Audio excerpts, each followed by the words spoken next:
পাল্লেকেলের ৪ নম্বর উইকেটে ইনিংসে গড় টি-২০ রান ১৮০।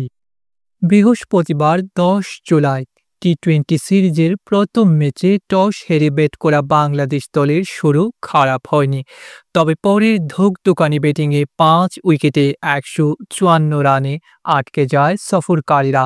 জবাবে শুরুতে ঝড়ো ব্যাটিং করে লঙ্কানরা ১ ওভার থাকতে ৭ উইকেটের নির্বিঘ্ন জয় তুলে নেয়।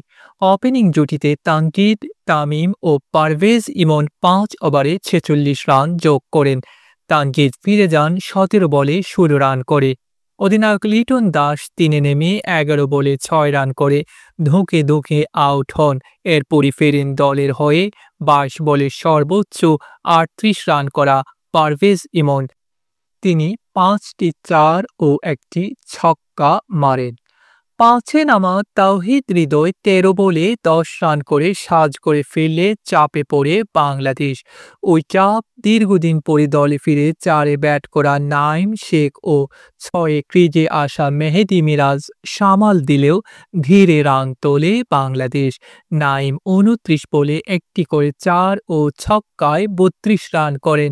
মিরাজ ২৩ বলে ২৯ রান করে আউট হন। তিনি ৪টি ৪-এর শট খেলেন। শেষটায় শামীম পাটোয়ারি ৫ বলে ১২ রান করলে ১৫০ ছাড়ায় বাংলাদেশ। জবাব দিতে নেমে ঝড়ো ব্যাটিং শুরু করে লঙ্কানরা। ওপেনার পাথুন নিশাঙ্কা ও কুশল মেন্ডিস ৪.৪ ওভারে ৭৪ রানের জুটি গড়েন। ফিরে যাওয়ার আগে নিশাঙ্কা ১৬ বলে ৪২ রান করেন। তিনি ৫টি ৪ ও ৩টি ছক্কা মারেন। ৩-এ নামা কুশল পেরেরা ২৫ বলে ২৪ রান করে আউট হন। ওপেনার কুশল মেন্ডিস ৫১ বলে ৭৩ রানের ইনিংস খেলে ম্যাচের ভাগ্য লিখে দেন। তিনি ৫টি ৪ ও ৩টি ছক্কা মারেন। বল হাতে বাংলাদেশের পেসাররা খরুচে ছিলেন। পেসার তাসকিন ৩ ওভারে ৪৩ রান দেন। তানজিম সাকিব ৪ ওভারে ৩৪ রান দেন।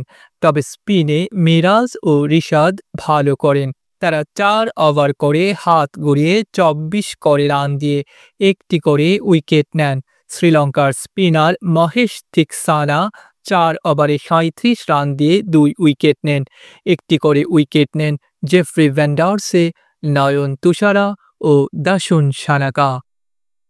ডেস্ক রিপোর্ট, আধুনিক কাগজ।